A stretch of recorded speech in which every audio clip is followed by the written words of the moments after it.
অসমীয়া ৰাইজৰ তীব্ৰ প্ৰতিবাদকো নেওচি কেন্দ্ৰীয় চৰকাৰে সঁচাকৈ যদি আজিৰ দিনটোত কিছু সময়ৰ পাছত আমি যিবিলাক কথা শুনি আছো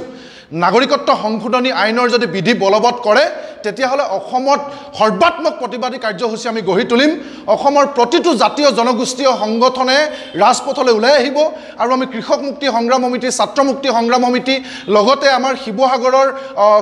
অসম ছাত্ৰ যুৱ সন্মিলনকে ধৰি আটাইবিলাক সংগঠনে আমি একত্ৰিতভাৱে আমি ৰাজপথলৈ ওলাই আহিম আমি হিমন্ত বিশ্ব শৰ্মাক কৈছো কোনোবা কাপুৰুষে আপোনাৰ পুলিচলৈ ভয় খাব পাৰে কোনোবা কাপুৰুষ 2 নম্বৰী ভণ্ড মানুহে হয়তো আপোনাৰ ধমকিলে ভয় খাব পাৰে কিন্তু কৃষক মুক্তি সংগ্ৰাম সমিতিৰ কোনো সদস্য ছাত্ৰ মুক্তিৰ কোনো সদস্য আৰু অসমৰ প্ৰকৃতাৰ্থত যিবিলাক জাতীয় সংগঠন কোনো সংগঠনে এক খুজু কেতিয়াও ভয় নাখায় আমি গম পাইছো যে আপুনি ইতিমধ্যে আৰক্ষী থানাসমূহলৈ নিৰ্দেশনা প্ৰেৰণ কৰিছে সকলোকে বুলেট প্ৰুফ ড্ৰেছ পিনি ৰাজপথত টহল দিবলৈ দাবী জনাইছে আমিও কৈছো আমি জাতিৰ স্বাৰ্থত আমি তেনেকুৱা হাজাৰ টহল হাজাৰ বেৰিকেড আমি ভাঙি দিম আজি সঁচাকৈ যদি কাম বিধি বলবৎ কৰে গতিকে হিমন্ত বিশ্ব শৰ্মা চৰকাৰক কৈছো লোকসভা নিৰ্বাচনৰ আগত যিকোনো পৰিস্থিতি যদি সৃষ্টি হ'ব নালাগে 2019ৰ দৰে যদি পৰিস্থিতি সৃষ্টি হ'ব নালাগে হুই টকা সিংহ যদি জাগিব নালাগে তেতিয়া হলে আজিৰ দিনটোত এতিয়াও আপুনি কেন্দ্ৰীয় চৰকাৰক কওক যে অসমে কোনো কাৰণত কাম আনি নলয় গতিকে আমি সকলো সাজু হৈছো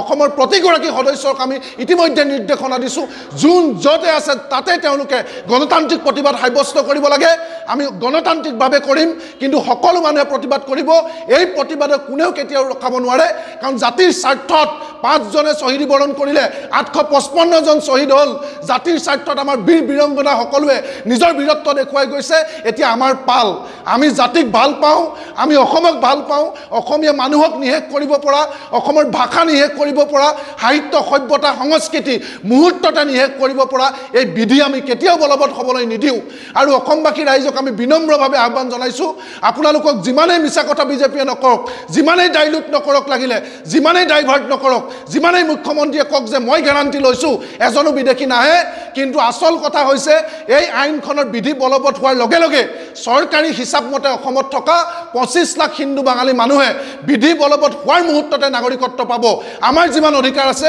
সেই বিদেশী বাঙালী হিন্দু সকলো সমান অধিকাৰ পাব আমি যিমান ভাৰতীয় আমি যিমান অসমীয়া তেওঁলোকে আইনগতভাৱে সাংবিধানিকভাৱে তেওঁলোক অসমীয়া ভাৰতীয় হ'ব যত আমাৰ নিজৰ খাবলৈ নাই নিজৰ মানুহৰ মাটি নাই নিজৰ মানুহৰ চাকৰি নাই গতিকে এই বলবৎ হোৱাৰ লগে লগে 25 লাখ মানুহৰ বুজা আমি কেতিয়াও ল'ব নোৱাৰো সকলো ৰাইজকে আমি তীব্ৰ বিৰোধিতা কৰিবৰ কাৰণে দাবী জনাইছো ঘৰ অফিস গুদান আদি সলনি কৰা কথা ভাবিছে নেকি পিছে সলনি কৰিব হয় সকলো বস্তু এঠাইৰ পৰা আন ঠাইলৈ সহজে নিয়াটো জানো সম্ভৱ চিন্তা তাতেই নহয় জানো কেৱল ঘৰ অফিসে নহয় ডাঙৰ ডাঙৰ মেচিন বাইক ডাঙৰ ডাঙৰ গাড়ীকে ধৰি সকলো বস্তু পিছে এতিয়া আৰু চিন্তাৰ কোনো কাৰণ নাই আপোনাৰ এটা মাথো ফোন কলতে সমাধান হৈ পৰিব এনেসমূহ সমস্যা আপোনাৰ কাষত আংকুশ কাৰ্গো পেকাৰ্ছ এণ্ড মুভাৰ্ছ সমগ্ৰ ভাৰততে প্ৰভাইড কৰে ডোৰ টু ডোৰ সাৰ্ভিস গতিকে দেৰি কিহৰ এতিয়া যোগাযোগ কৰক 9957630102 অথবা 9546214823 নম্বৰত লগতে ঠিকনা ফটাহিল আমবাৰী নিয়াৰ অনাথ আশ্ৰম আমবাৰী থানা গুৱাহাটী